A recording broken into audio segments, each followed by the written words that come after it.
9월 28일 천연가스 투자일기 시작합니다. 뉴스를 보면 미국 원유 재고 감소 속도가 빠르다는 이유로 국제유가가 급등했다라는 헤드라인을 확인해 보실 수 있고요. 천연가스 가격도 덩달아 껑충 올랐다, 이런 내용이 있는데요. 오늘 찾아본 뉴스에서는 천연가스가 껑충 뛰었다라는 거에 대한 이유는 딱히 분석한 뉴스는 확인되고 있지는 않습니다. 어차피 저는 레버리지로 거래를 하기 때문에 무슨 일이 벌어져도 다음 주까지는 전혀 사고팔고를 할 수가 없기 때문에 이 정도에서 뉴스 찾기는 마무리를 하고요. 어쨌든 지난주에는 전반적으로 2006 초반대를 형성을 하다가 주말 사이에 급등을 하면서 25일 날 2008을 넘고 지금은 2.9도 넘었다가 내려왔다가 하는 식으로 급등을 했었거든요. 그래서 저는 25일 날 그래도 한 15%, 10% 안팎으로 오를 것이다 라고 기대를 하고 스윙으로 접근하는 관점에서는 이거를 조금 매도를 해야겠다, 이런 생각을 하고 있었거든요. 그런데 안타깝게도 지금 여기 보시면 아시겠지만 ETN의 상승은 아주 미미했거든요. 여기 25일 날짜를 보면은 조금 크게 치고 올라가는 척 하다가 오히려 상승하는 상태이긴 하지만 음봉을 그린 상태로 마무리를 했고, 그 이후로 3일 동안 비슷한 가격대를 왔다 갔다 했죠. 그래서 혼자 생각에는 롤오버 대가가 이리도 심한가 생각을 하기도 했지만, 변동성이 아주 큰 위험한 투자를 하는데 모르는 부분은 짚고 가야겠다라는 생각을 해서 문의를 하기로 결정을 했습니다. 그래서 어머니와 친구분들 모시고 운전기사 노릇을 하기 위해 여행을 떠나기 전임에도 불구하고 25일 전에 급하게 문의를 남겼습니다. 저는 그리고 떠났고요. 그래서 이제 처리 결과가 나왔는데 그거에 대한 대답은 아주 정말 어렵게 했었는데, 제가 여기서 새롭게 얻은 지식은 헨리 허브 내추럴 가스를 이제 주로 참조를 한다, 이렇게 얘기를 했어요. 그래서 제가 비교를 해봤는데 지금 investing.com에서는 2.9대로 지금 올라간 상태고, 헨리 허브 내추럴 가스도 약간의 차이가 있지만 거의 비슷한 가격대를 보여주고 있어요. 그래서 큰 차이는 없구나, 이렇게 생각을 했고요. 그리고 이 사람들의 주장은 10월 근원물이 물로 표기가 되다가 11월 물로 표기가 변경되면서 천연가스 선물 가격이 상승한 것 같이 보이는 착시가 있었던 것으로 보입니다 라고 말을 했어요. 근데 좀 확실하게 이해는 되진 않았어요. 왜냐면 이 롤오버가 일어나는 시기는 매달 5번째 미국 영업일로부터 9번째 미국 영업일까지, 즉 9월 8일에서 14일까지 20% 비중으로 롤오버가 일어난다. 그러면 이 롤오버 가격이 뒤늦게 반영되는 시기도 아니었다라는 거죠. 그러면 11월 물은 9월 15일, 늦어도 16일부터 반영이 되는데 갑작스럽게 25일 날 반영된다. 저는 솔직히 이해는 가지 않았어요. 제가 이게 내용이 너무 어려워서 2번, 3번 읽었지만 사실 명확히 이해는 안 됐거든요.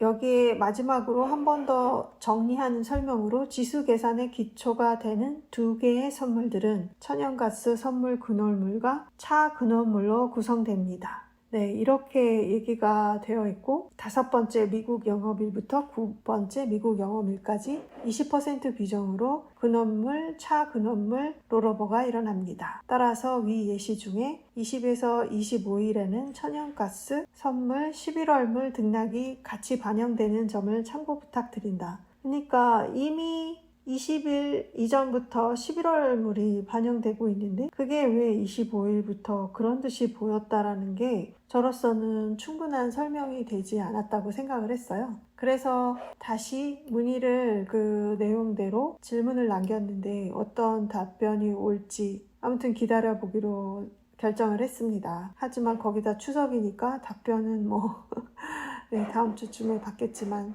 공부가 되겠죠. 역시 이런 여러 가지 리스크 때문에 천연가스는 장기 투자하지 않는다라는 게 진리의 답이었나 봐요. 네, 그동안 수익의 기회를 3번이나 놓쳤던 거에 대한 어떤 쓰라린 마음이 계속 남을 수밖에 없네요. 아무튼 이 답변으로 보면 롤오버 탓은 아닌 걸로 확인이 됐고요. 기사를 다시 보면 11월물이 크게 올랐다라는 말이 나오고 있거든요. 그렇다고 하면 이 상태가 다음 주까지 유지가 된다면 조금 반영이 될 수도 있는 게 아닐까 하는 생각도 잠시 드는데 그건 지켜봐야 할 것 같고요. 운이 나쁘게 떨어지면 뭐 제자리로 돌아오겠죠. 그리고 이제 답글에서 보면은 그 네이버 증권에서 해당 530111을 치면은 종목 토론실에서 매일매일 9월 27일 장전 예상 읽어주고 있거든요. 이런 거를 자주 확인해라 이런 얘기도 있었고요. 이걸 보고 앞으로는 인베스팅닷컴만 보지 않고 이것도 꼬박꼬박 봐야겠구나 하는 생각이 들었고요. 거의 반성에 가깝죠. 네, 원유도 마찬가지고요.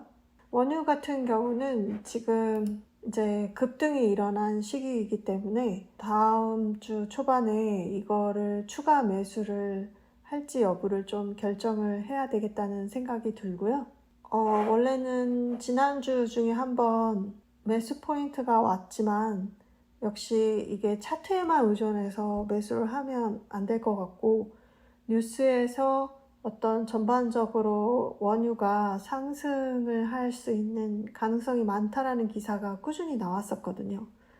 이 부분도 많이 참고를 해서 투자를 해야 하는 게 옳구나라는 생각을 다시 한번 확인을 했고요. 네, 아까 말씀드린 대로 답변은 받는 대로 분석을 해서 다시 한번 공유하도록 할게요. 지금 여기에서 보시면 아시겠지만 종목 토론실에서 보면은 이 상승분을 반영하지 않았다라는 거에 대해서 아주 욕들이 한 사발 담겨 있는 것 같아요. 이런 식으로 롤오버 5번만 하면 100% 상승을 영해비용으로 처리 가능하고, 다행히 욕은 안 써있네요. 뭐 그런 말도 있고 금감원 신고를 했다 뭐 이런 말들도 있긴 하는데 이게 가능성은 없다고 생각을 해요. 왜냐하면 여기 다른 비교할 만한 것들도 조금 제가 체크해 봤거든요. 그 유사한 상품들을 비교를 해봤는데 얘네들의 움직임도 큰 차이는 없었거든요. 이게 금감원 신고로 해결될 것 같아 보이지는 않고요. 아무튼 답변을 받는 대로 공유하도록 할게요. 그리고 제가 여행에서 얻은 자연의 힐링의 소리도 좀 담아서 올려볼까 합니다. 이번에는 To be continue 여기까지.